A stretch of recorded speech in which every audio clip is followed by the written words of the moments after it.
Hi friends, అందరూ ఎలా ఉన్నారు? నేను చాలా బాగున్నా. ఈరోజు రెసిపీ వచ్చేసి పప్పు కుక్కర్లో మటన్ కర్రీ. చాలా టేస్టీగా చాలా బాగుంటుంది.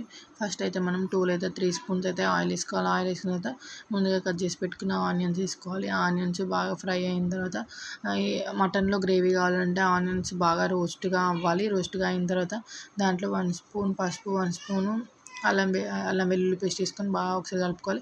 కలుపుకున్న తర్వాత టమాటాలు వేసుకుని అవి కొంచెం ఉడికిన తర్వాత నేనైతే కేజీ మటన్ తీసుకున్నా. ఆ కేజీ మటన్ అనేది అందులో వేసుకొని కొంచెం ఒకసారి అంతా టమాటాలో ఆనియన్ మిక్స్ అయ్యేలాగా కలుపుకోవాలి. కొంచెము ఉడికిన తర్వాత మనకి కారంకి సరిపడేలాగా కారము ఇంకా ఉప్పు వేసుకొని ఒకసారి బాగా కలుపుకోవాలి. కలుపుకున్న తర్వాత మనకు తర్వాత మసాలా అనేది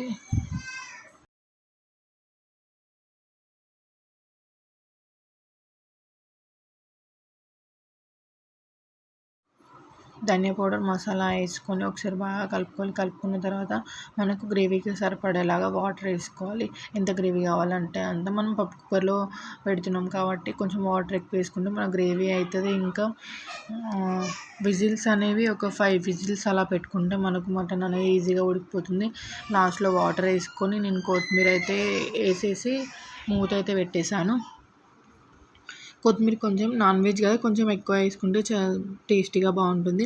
నేనైతే 5 విజిల్స్ వచ్చేంత వరకు ఉంచాను. విజిల్స్ వచ్చిన తర్వాత మటన్ గ్రేవీ కానీ టేస్ట్ కానీ చాలా బాగుంది. ఇంకా మటన్ పీసెస్ కూడా చాలా మెత్తగా మంచిగా ఉడికినాయి. ఒకవేళ ఉడకకపోతే మళ్ళీ మూత పెట్టుకొని ఒక టూ విజిల్స్ 3 విజిల్స్ అలా ఉడికించుకోవచ్చు. చూడండి ఎంత గ్రేవీ మటన్ అనేది ఎంత సాఫ్ట్గా మంచిగా ఉడికింది. ప్లీజ్ మీరు కనుక మా ఛానల్ ఫస్ట్ టైం చూసినా ప్లీజ్ సబ్స్క్రైబ్.